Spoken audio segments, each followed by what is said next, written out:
Durante más de 3000 años, una historia ha yacido escondida bajo las arenas de Egipto. Una historia que solo ahora empezamos a recuperar. Es la historia de un tiempo que llamamos el Nuevo Reino.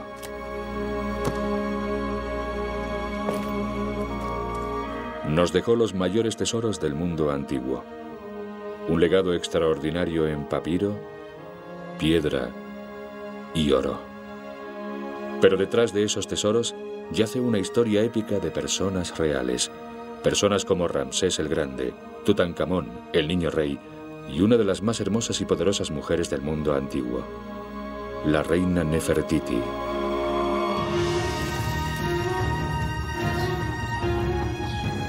Es una historia a la que dan vida sus propias palabras y las de los hombres y mujeres ordinarios que han cambiado el curso de la historia.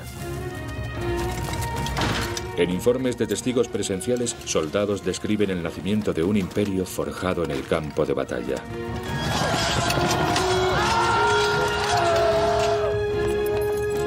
Los faraones dejan constancia de cómo crearon sus propias leyendas y se convirtieron en los dirigentes más ricos del mundo.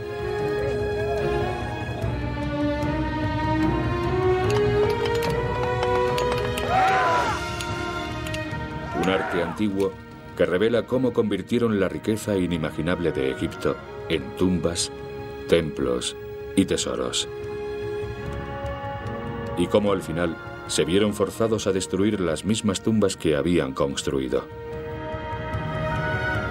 Esta es la historia del auge y la caída del Imperio Dorado de Egipto.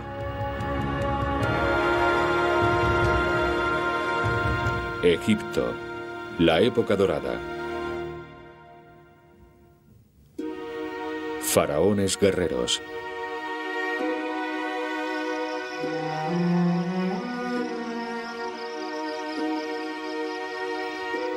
Más de 1000 años después de que se construyeran las pirámides, el mayor capítulo de la historia de Egipto estaba empezando.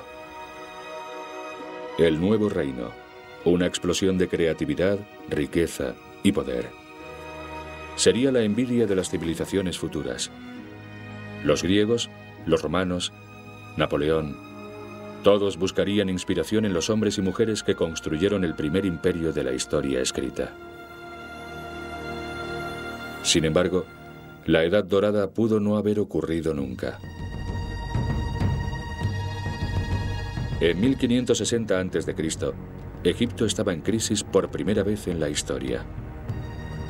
El reino de los antiguos constructores de pirámides estaba ahora ocupado y dividido. Egipto estaba al borde de la extinción.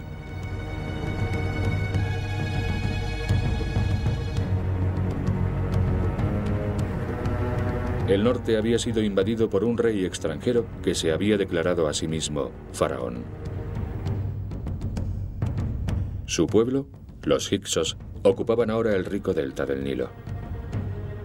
En el sur, los belicosos nubios amenazaban los últimos restos de Egipto.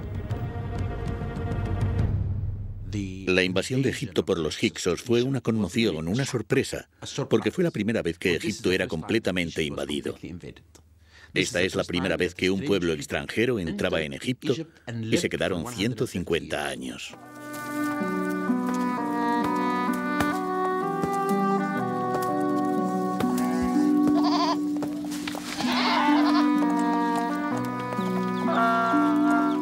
El linaje real egipcio y su ciudad, Tebas, estaban viviendo tiempos duros. Pero una familia local estaba decidida a revivir la anterior gloria de Egipto. El rey de Tebas y sus dos hijos, el joven príncipe Kamose y su hermano Ahmoses. El destino no solo de su capital, Tebas, sino del mismo Egipto, se acumulaba en sus manos. En esencia, fue una época de gran adversidad para la familia tradicional reinante en Egipto. Y los tebanos estaban en medio de estos dos enormes poderes. Ya no son el gran poder. Así que Ahmoses y Kamose se habían convertido en príncipes menores. Y había una sensación de que Egipto, tal como se le había conocido en los últimos 1500 años, podría dejar de existir.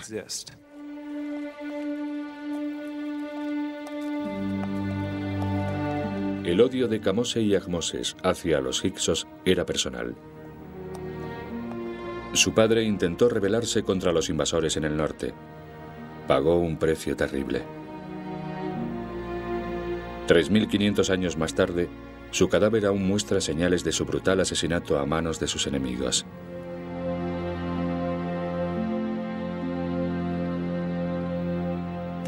El rostro está deteriorado, en parte porque no se conservó bien, y tiene muchas marcas de hacha en la cabeza. Debió ser en la lucha contra los hicsos, y debió ser muy sangrienta.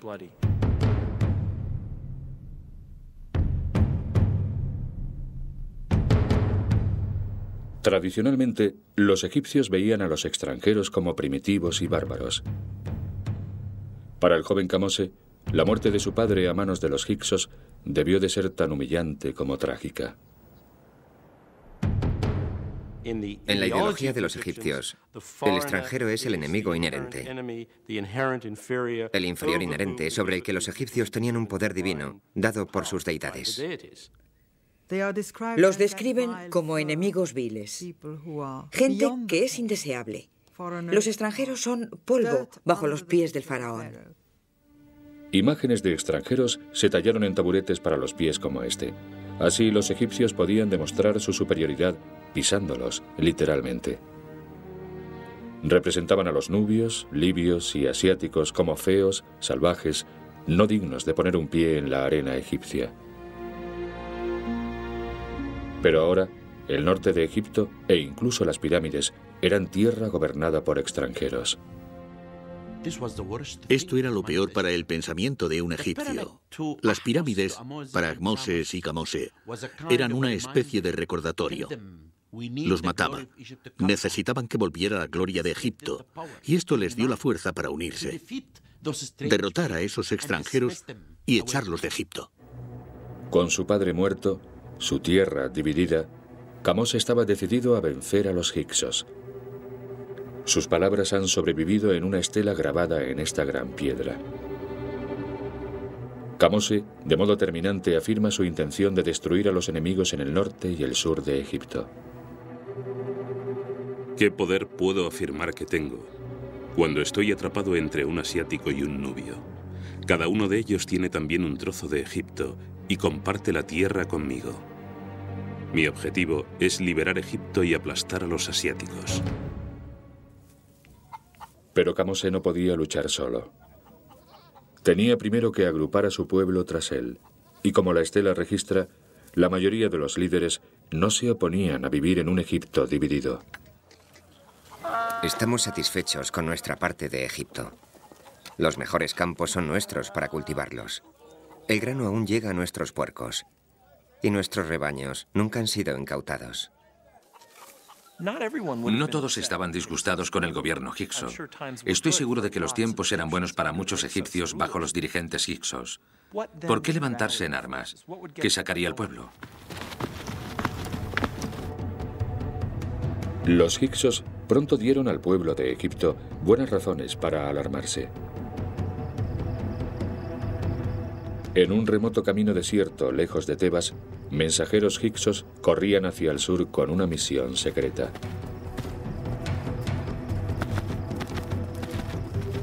Mensajeros hicsos llevaban una carta que debía ser un papiro enrollado con un sello de barro en él.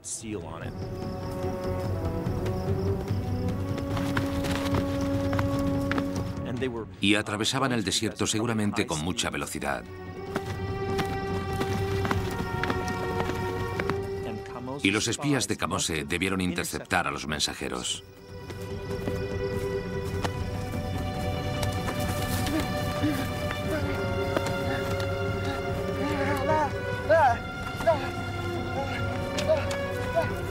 Los hombres de Kamose habían capturado a un mensajero del rey de los hicsos. La carta que llevaba estaba dirigida al otro enemigo de Egipto, el rey de Nubia. Era una invitación a unirse y conquistar lo que quedaba de Egipto. Ven al norte. No hay necesidad de preocuparse. Kamose está ocupado conmigo aquí. Dividiremos las ciudades de Egipto entre nosotros, y Nubia se regocijará. Los hicsos estaban invitando a los nubios a unirse a ellos en un plan para caer sobre Egipto y destruir a Kamose. Podemos pensar quizá en Estados Unidos. Sería como si Canadá y México presionaran contra Estados Unidos y, de hecho, estuvieran hablando de invadirlo. Kamose supo que era el momento de luchar. Los hicsos, desde luego, no eran un pueblo atrasado. Provenían de la zona de Oriente Próximo, donde las ciudades estaban fortificadas, donde las armas para la guerra eran más avanzadas que las armas de los egipcios. Eran un pueblo guerrero.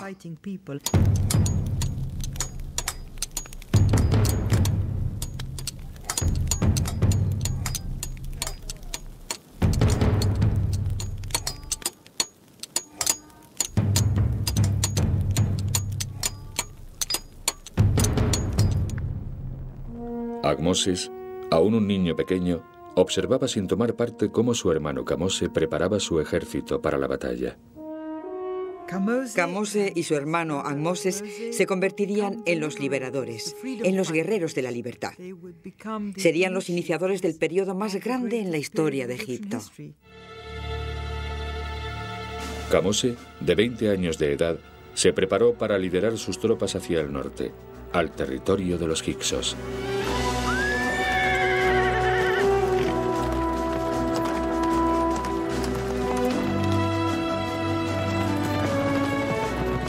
Mi poderoso ejército corría ante mí como una ráfaga de fuego. Kamose y su ejército pronto llegaron a una ciudad fortificada de los hicsos. Kamose estaba ahora frente a frente con su enemigo. Cuando amaneció al día siguiente, me lancé hacia él como un halcón. A la hora del desayuno ya le había derrotado.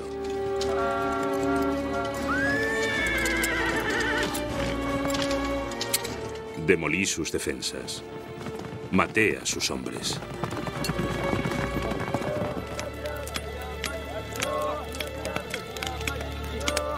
Kamose registró la captura de la ciudad con placer no disimulado.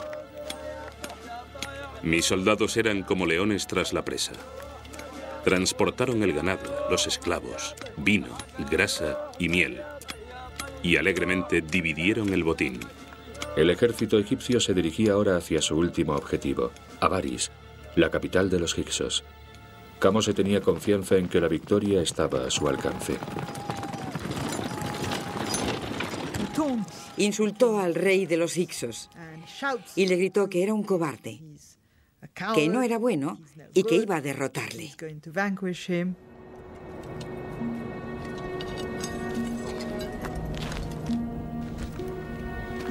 Pero Kamose no saqueó a Avaris. Los archivos no dicen qué pasó, pero a punto de expulsar a los hicsos de Egipto, Kamose murió.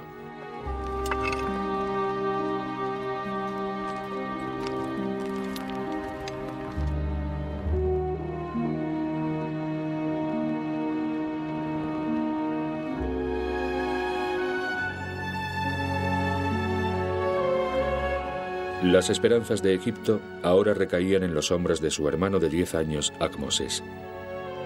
Aunque su madre había perdido a su esposo y a su hijo mayor frente a los hicsos, ahora alentó a Ahmoses a continuar la guerra de liberación que ellos habían comenzado. Ahmoses había estado aprendiendo a hacer la guerra, y su madre y los cortesanos le habían entrenado para convertirlo en un gran líder militar. Y tenía el ejemplo a seguir de Kamose, por lo que estaba preparado para hacerlo bien, no solo por su propio bien, sino porque la nación dependía de él. Después de 10 años de preparación, Ahmoses estaba listo para enfrentarse a los hicsos.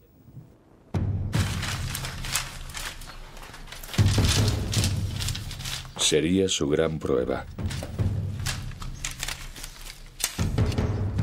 Las consecuencias determinarían el resto de la historia de Egipto.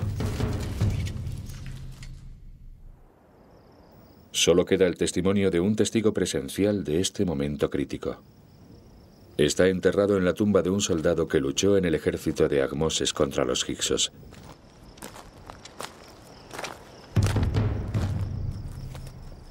La historia inscrita en las paredes de su tumba. Su papel en la batalla contra los hicsos es el único registro escrito de lo que sería la batalla decisiva por Egipto.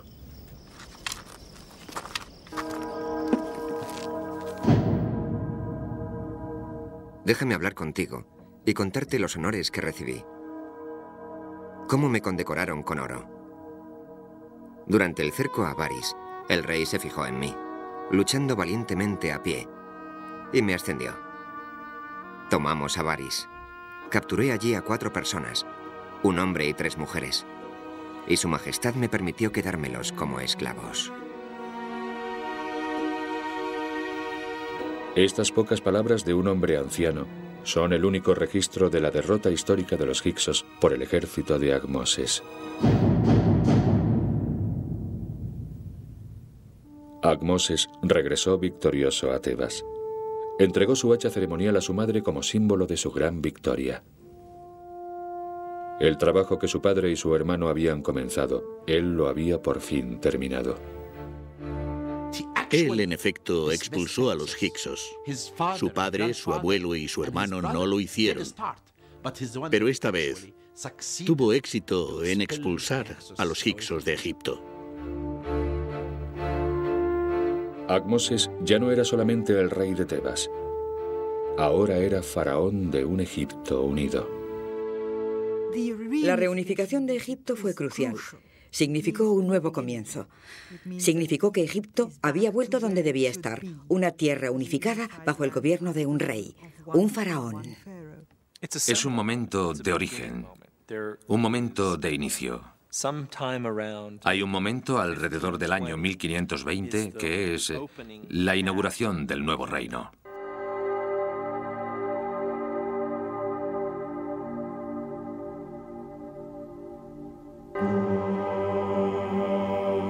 Ahmoses atribuyó sus victorias a una causa, el dios Amón-Ra, un dios misterioso cuyo nombre significa el oculto.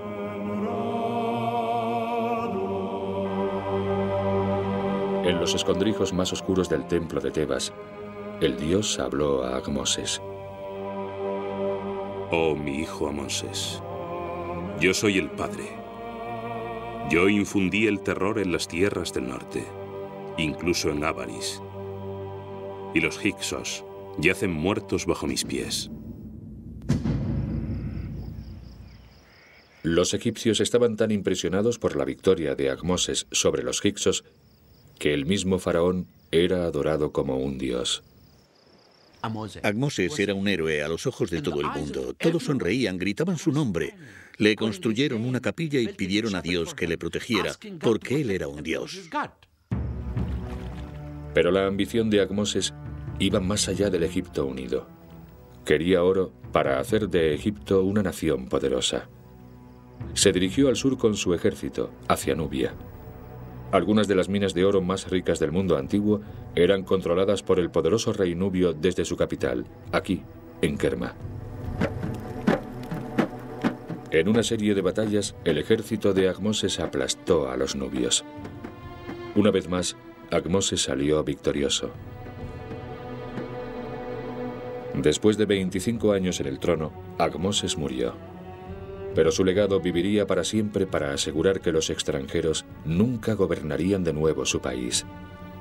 Había extendido las fronteras de Egipto más allá del desierto Saini en el norte y dentro del territorio de Nubia en el sur.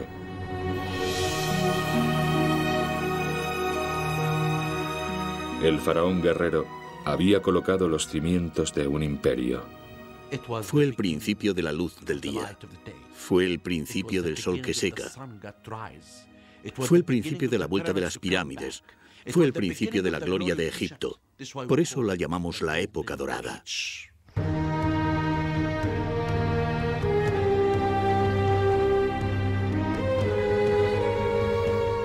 Ahmoses había pasado su vida asegurando la paz en Egipto. Ahora Egipto podía ser reconstruido y Tebas, la capital religiosa, podía florecer. Un faraón en particular, Hatshepsut, transformó la ciudad construyendo bellos templos y los extraños obeliscos nuevos que se elevan sobre ellos. Con un peso de más de 300 toneladas, y de más de 30 metros de altura, los obeliscos se cortaban de una sola pieza de granito. Construir y erigir estas columnas de piedra fue una hazaña espectacular que aún deja perplejos a los ingenieros actuales. Los obeliscos se convirtieron en los monumentos que definían al nuevo reino. Osados e innovadores, han sido emulados en todo el mundo desde entonces. Pero los obeliscos también representan un misterio. Durante años, los arqueólogos han sabido que los obeliscos se construyeron durante el reinado de Hatshepsut, pero su nombre no estaba en la lista de los reyes en los muros del templo, los registros oficiales. Era como si Hatshepsut nunca hubiera existido. Fue un misterio durante 3000 años.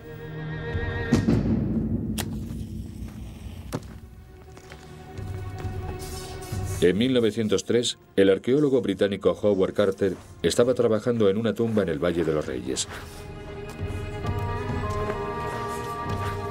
Removiendo la arena, Carter encontró una tumba y en ella el nombre del faraón Hatshepsut.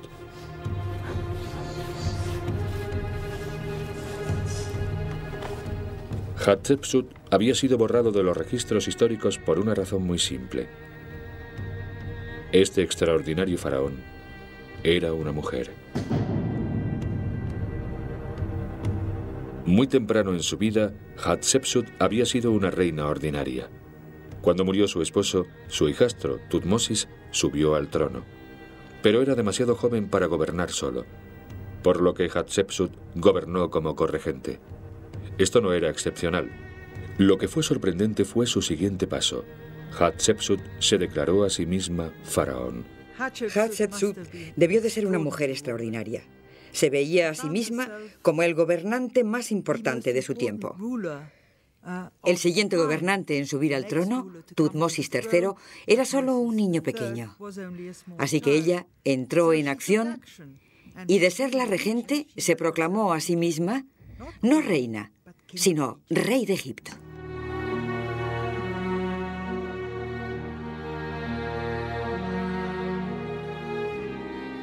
¿Qué la impulsó? ¿Era ambición? ¿O políticamente hizo lo correcto para aquel momento? Vio la oportunidad y la aprovechó. Y fue el deseo de poder. Vio que el sistema de regentes femeninas podía convertirse en un poder pleno y seguro para una mujer mayor de la familia real como era ella. Solo 2 mujeres habían sido faraón antes de Hatshepsut, y ambas habían fracasado en reinar mucho tiempo. Pero esto no la detuvo. Creía que Egipto podía ser convencido para aceptar a una mujer en el trono. Después de todo, a las mujeres en Egipto se les tenía un gran respeto comparado con otras culturas de la época, como revelan los antiguos textos. Yo, por la presente, hago el testamento para mi esposa. Le dejo todas las propiedades que yo heredé. No provoques dolor a tu esposa cuando sabes que ella tiene el control. No digas dónde está, búscalo para mí, cuando ella ha puesto algo donde debería estar. Mantén los ojos abiertos y la boca cerrada si aprecias sus cualidades. Se estaba mejor siendo mujer en el antiguo Egipto que en la mayoría de sociedades antiguas, pero era muy difícil para ellas llevar una vida independiente, tener su propia carrera. Aún era un mundo de hombres. A las mujeres egipcias se las conocía como la dama de la casa, o si lo prefieren, ama de casa. Hatshepsut no era una ama de casa. A pesar de los derechos que poseían las mujeres entonces, los egipcios luchaban contra la idea de un faraón femenino. Iba contra el orden natural de la vida, un concepto que los egipcios describen como Mat. Mat significa el orden de todo el cosmos, la forma en que fue construido el universo, el lugar de Egipto en el cosmos. La relación de Egipto con los extranjeros formaba parte de eso. Los extranjeros son inferiores. El egipcio es superior y dominante. Y el rey debe ser varón.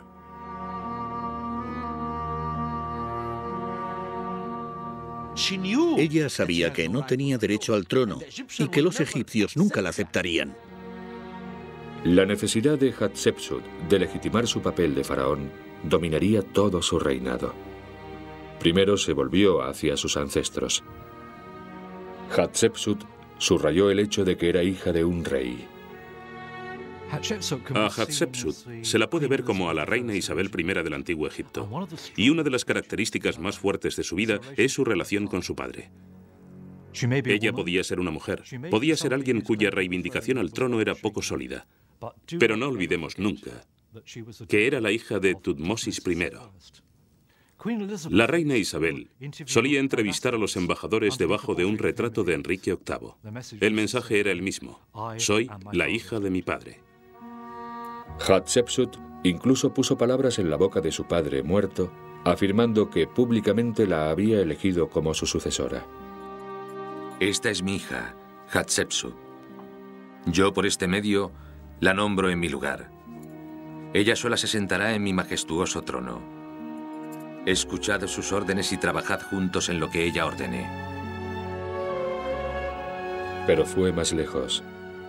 En los muros de su templo esculpió la historia de cómo el dios Amón tomó la apariencia de su padre e hizo el amor con su madre. Hatshepsut no solo era hija de un faraón, ahora era la hija de un dios.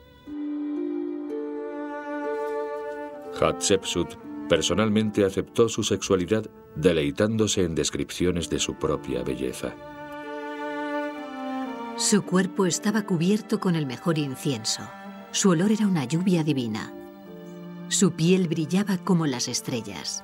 La visión de ella tenía más belleza que nada. Pero Hatshepsut era faraón, y el faraón tenía que ser varón, por lo que se hizo representar con cuerpo de hombre. Una falda de hombre y la falsa barba del faraón en su barbilla. Hatshepsut tenía que elegir con cuidado en quién confiar en la corte. Hatshepsut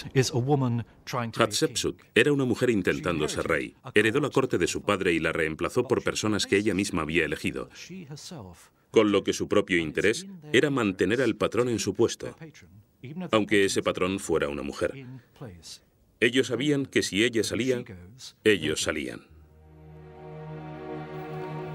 Uno de los cortesanos favoritos del faraón era un hombre llamado Senenmut. Había empezado su vida como plebeyo, pero su subida al poder había sido meteórica, provocando rumores sobre la naturaleza de su relación con Hatshepsut. Senenmut fue ascendido desde el ejército hasta la casa real. Hatshepsut incluso confió en él para criar a su propia hija. Pero fue como arquitecto jefe como Senenmut hizo lo mejor por su faraón. Había sido responsable de la creación de los obeliscos gigantes de Hatshepsut. Ahora ella le confió su plan más ambicioso: la construcción de su templo funerario.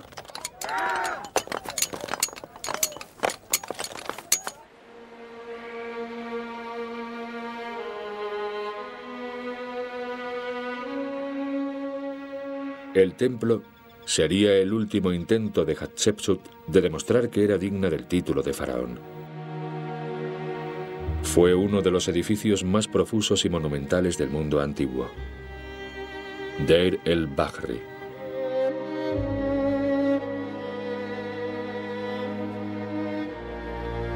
Bajo el gran templo, excavaron una tumba adicional en la misma roca.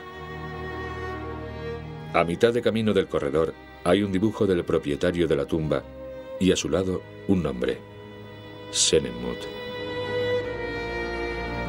La posición de la tumba, tan cercana al templo de Hatshepsut, podría haber sido simplemente la última recompensa de un leal arquitecto. Pero tal vez era el reflejo de la intimidad entre Hatshepsut y su cortesano favorito.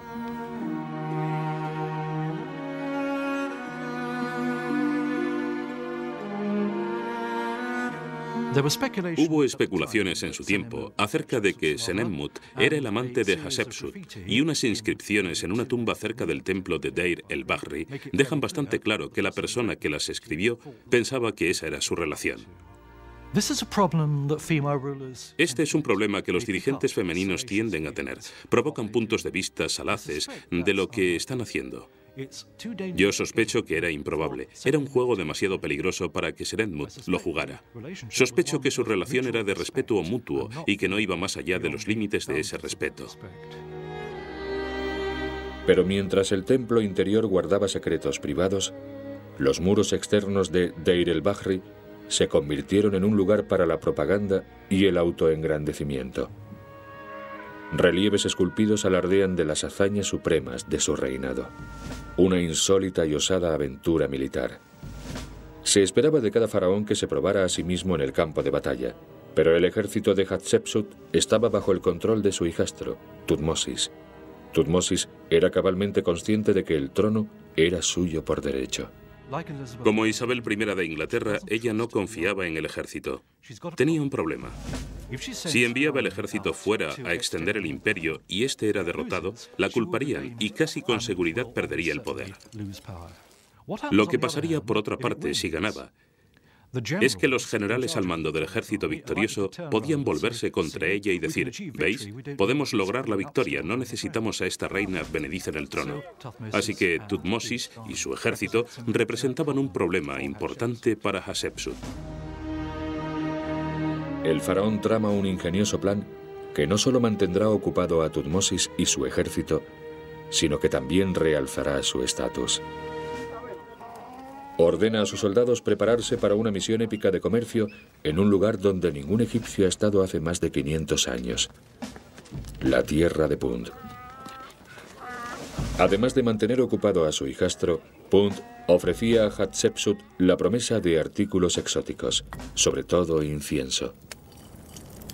El incienso era una parte muy importante de las relaciones de Egipto con el extranjero. Los egipcios valoraban el incienso inmensamente.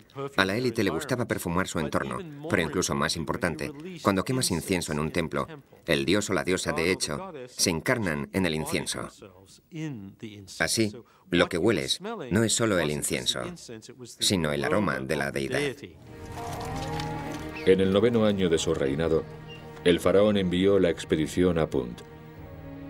Una búsqueda épica de los tesoros más raros del mundo antiguo.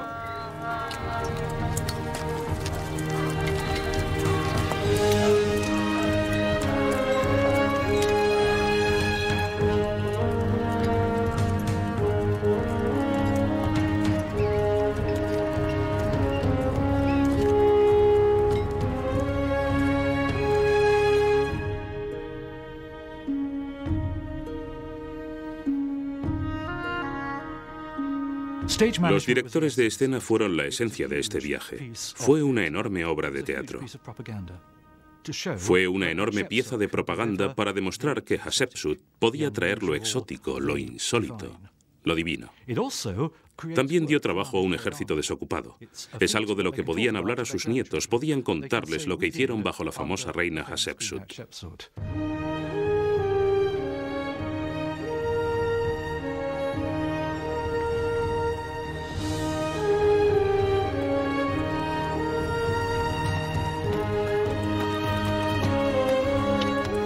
Los muros del templo de Hatshepsut proclamaban que la misión había sido un éxito triunfante. Los relieves representaban los tesoros exóticos que los soldados le habían traído. Mirad, ya vuelven. Y han traído algo realmente sorprendente. Árboles pesados con incienso fresco, listos para plantar. Ébano, precioso marfil. Mandriles, monos y perros, innumerables pieles de leopardos, incluso esclavos y niños. Nada como esto ha pasado nunca con otro rey de Egipto. Los escribas que acompañaron al ejército registraron cuidadosamente las maravillas de esa tierra exótica. Casas sobre pilares, jirafas y extraños árboles tropicales.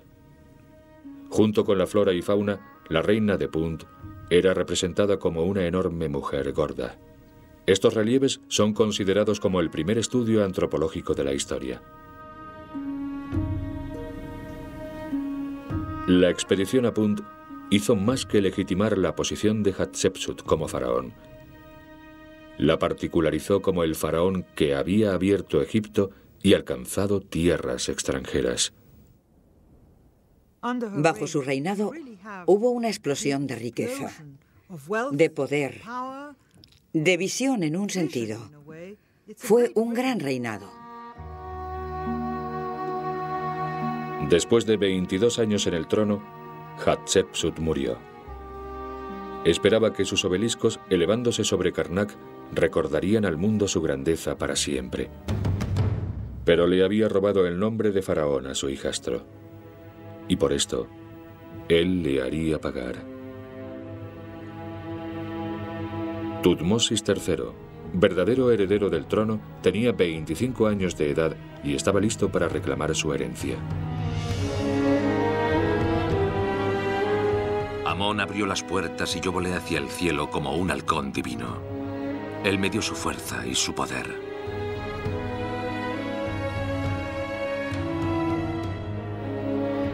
Tutmosis rápidamente se volvió a conectar con el linaje de los faraones guerreros Ahmoses y Kamose.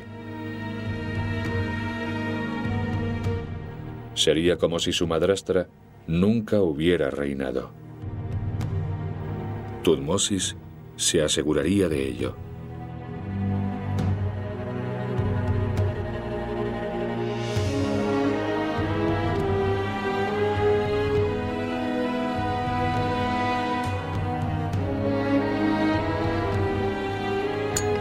Hizo que derribaran sus obeliscos y ordenó que el nombre y la imagen de Hatshepsut fueran eliminadas cuidadosamente de cada rincón de Egipto. Tutmosis III está diciendo, no necesitamos el recuerdo de este gobernante mujer, este interludio en la historia de Egipto como poder imperial. Incluso el bello templo de Hatshepsut fue mutilado.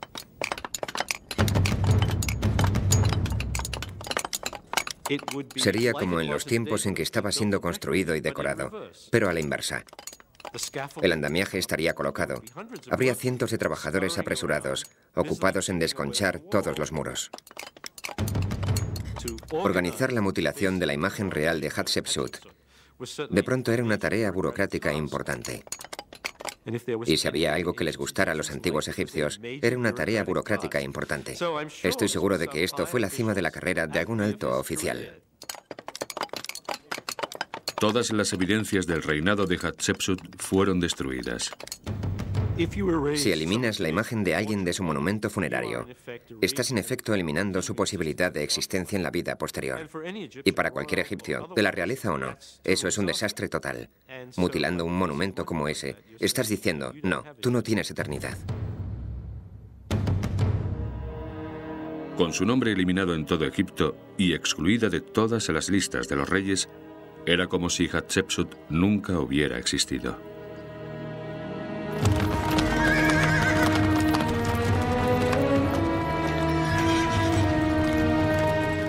La muerte de un faraón era siempre un momento en que las naciones vecinas ponían a prueba la resolución del nuevo sucesor. Ahora, una coalición de príncipes de Oriente Próximo se trasladaron al sur y se reunieron en la ciudad de Megido, amenazando el comercio egipcio y su influencia en la región. Tal vez sus enemigos pensaron que Tutmosis sería débil. Si era así, habían cometido un terrible error. Tutmosis había esperado más de 20 años este momento. Tenía la intención no solo de hacer retroceder a esos dirigentes belicosos, sino de apoderarse de sus países.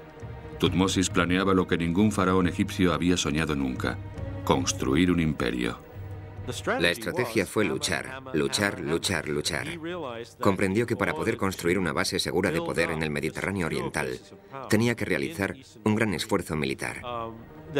Iba a tener que hacer muchas, muchas campañas. Y eso es lo que hizo.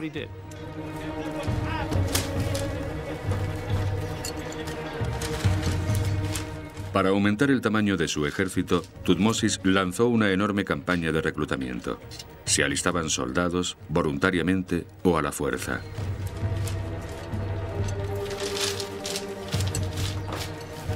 Tenían que armarse, y sabemos que existían grandes arsenales llenos de armas y escudos, y elementos de ese tipo. Y a cada soldado se le proporcionaba su equipo.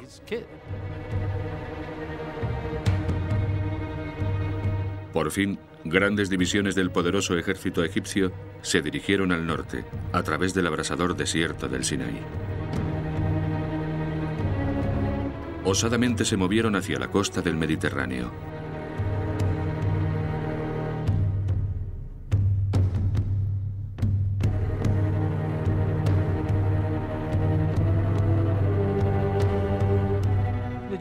El ejército egipcio en marcha debía ser algo impresionante. Los líderes estaban muy interesados en mantener el movimiento del ejército como algo que tuviera un impacto visual considerable. Y esto era, en parte, para impresionar al enemigo. Escucharían, ¿cómo es el ejército egipcio? ¿Tiene aspecto intimidante? ¿Está disperso? ¿No está bien organizado? Lo que era también muy importante para el ejército es que tuviera un sentido de sí mismo como una entidad muy bien organizada, con el ánimo muy alto. Dirigidos por el mismo faraón Tutmosis III, 20.000 hombres marcharon hacia Megido.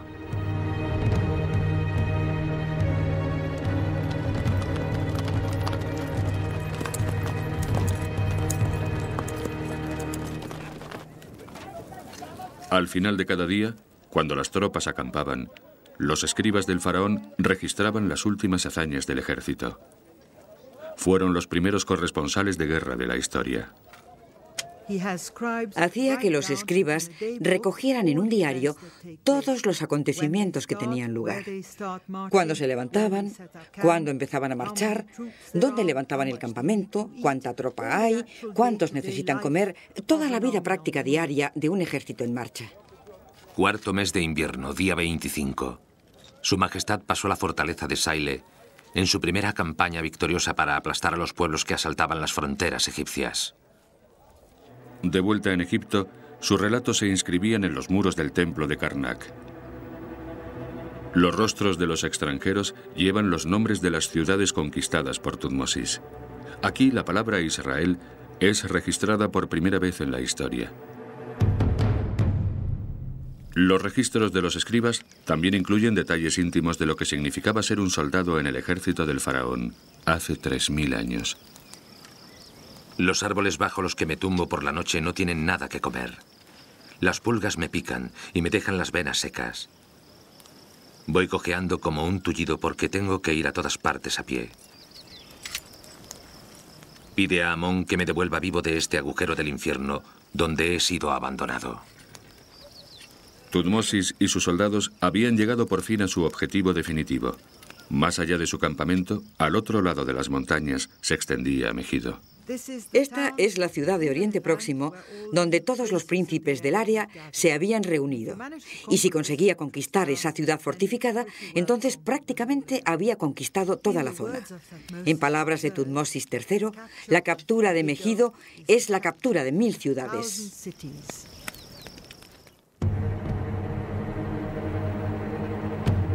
En el día 16 del primer mes del verano, 1456 a.C., el faraón de 25 años de edad se erigió en la cresta Carmel y se enfrentó a uno de los mayores dilemas en la guerra de Oriente Próximo. La gran fortaleza de Megido se extendía ante él.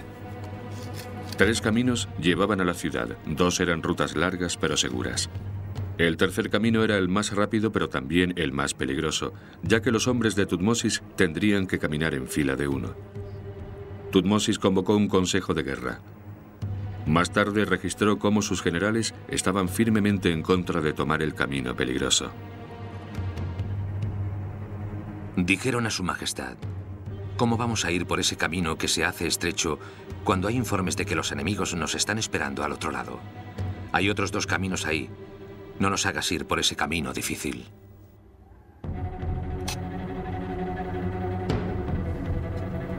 Al final, la última palabra la tendría el joven faraón. Sus generales y sus hombres tendrían que vivir y tal vez morir por su decisión. El enemigo esperaba que Tutmosis llegara por el camino fácil. Le estaban esperando allí. Nunca pensaron que el ejército de Tutmosis III vendría por el lado izquierdo y tomara ese camino estrecho e imposible. Pero él dijo: vamos, este es el camino a la victoria.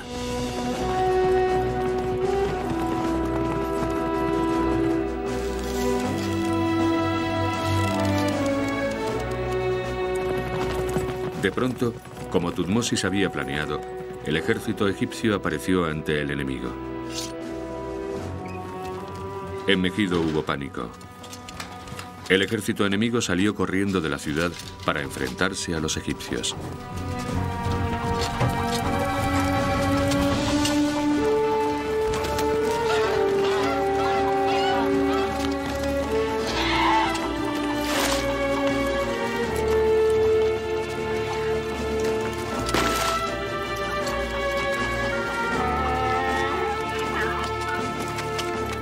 Tuvo que haber polvo y un ruido enorme. El polvo, el ruido y el relinchar de los caballos. Tuvo que ser una refriega salvaje, con los soldados enemigos apareciendo enfrente de ellos, tan asustados y furiosos como estaban ellos.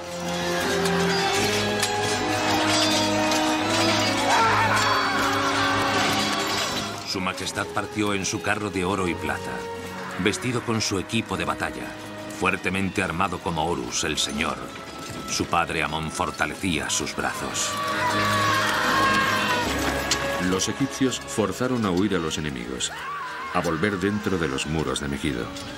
Los reyes enemigos galoparon de vuelta a la ciudad y tuvieron que abandonar sus maravillosos carros de oro y de plata, porque la ciudad había cerrado las puertas. La ciudad no iba a abrir las puertas mientras el ejército egipcio estuviera ahí fuera. Y esos reyes tuvieron que ser alzados sobre los muros de la ciudad en telas atadas con nudos que la gente había lanzado. Fue una derrota completa. El enemigo se desmoronó totalmente ante el ataque egipcio.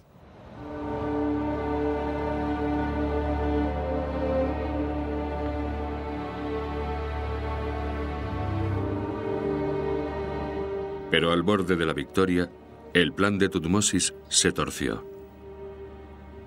Él quería que sus fuerzas continuaran de inmediato hacia la ciudad y la tomaran. Pero las tropas egipcias se detuvieron a saquear a los enemigos muertos y su campamento. No pudo detenerlos. El ejército se puso a saquear y él no pudo detenerlos.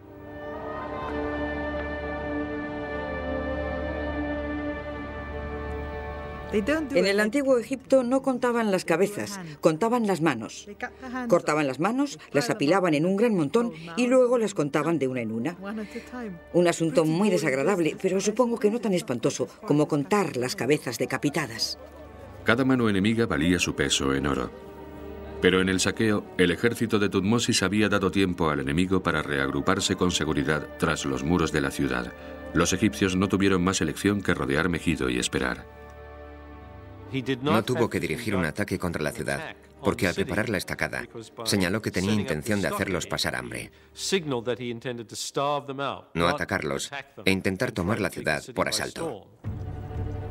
Durante los 7 meses siguientes, mientras los príncipes en Megido lentamente pasaban hambre, Tutmosis y su ejército hacían incursiones en el campo circundante. Por fin, Megido se rindió.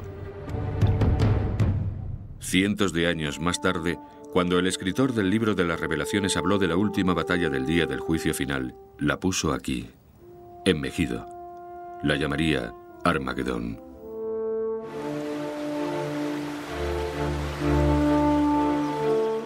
El faraón volvió triunfante a Tebas. Megido y toda su riqueza pertenecía ahora a Tutmosis.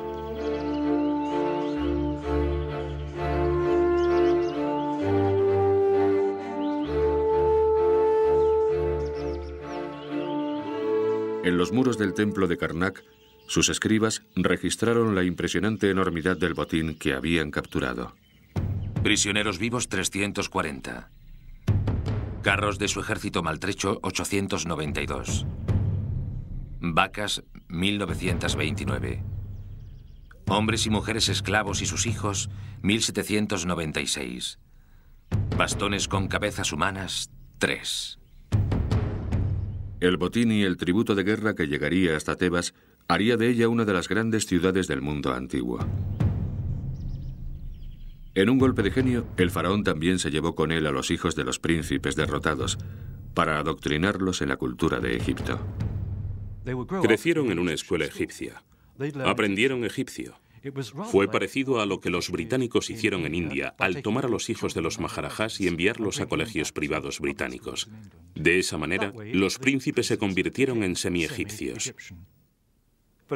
Pero al mismo tiempo, por supuesto, eran rehenes del buen comportamiento de sus padres. Y cuando sus padres envejecieron, los enviaron a reemplazarlos, ahora completamente impregnados de la cultura egipcia. En Nubia, Tutmosis fue un paso más lejos. Nombró un virrey para gobernar en Nubia. El virrey se llamó Superintendente de los Países de Oro. Aseguraba el sustento de Egipto. Todo el oro que el faraón necesitaba para gobernar su imperio.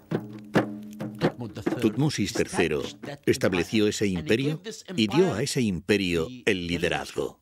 Él hizo posible que el imperio se hiciera fuerte, porque controló el sur en la Sexta Catarata y controló el área oriental, Siria, Palestina, Irak, y el mundo entero estaba bajo Tebas, bajo su control.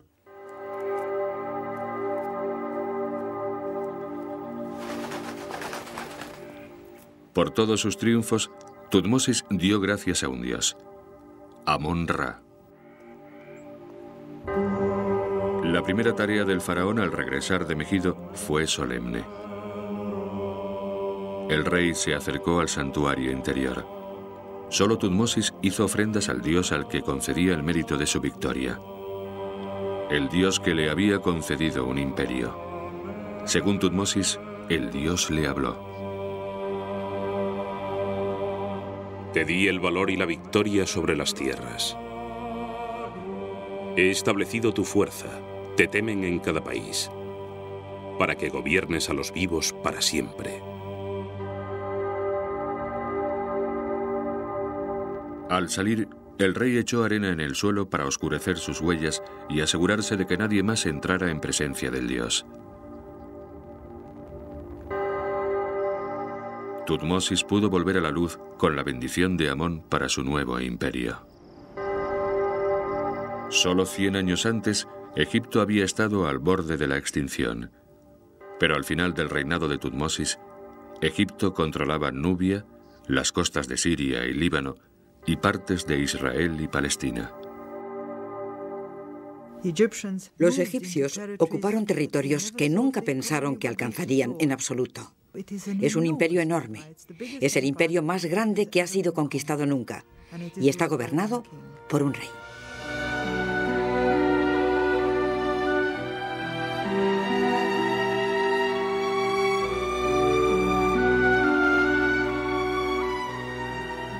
Y la riqueza del mundo llegaba a Egipto. Y recibiéndola estaba el rey de Egipto. Es el hombre más rico del mundo en esa época. Es el gobernante del imperio más grande. Fue el principio. Fue el primer intento de crear un todo unificado con naciones de diferentes credos, diferentes tradiciones, diferentes lenguajes. Ese concepto no había sido llevado a cabo antes en la historia.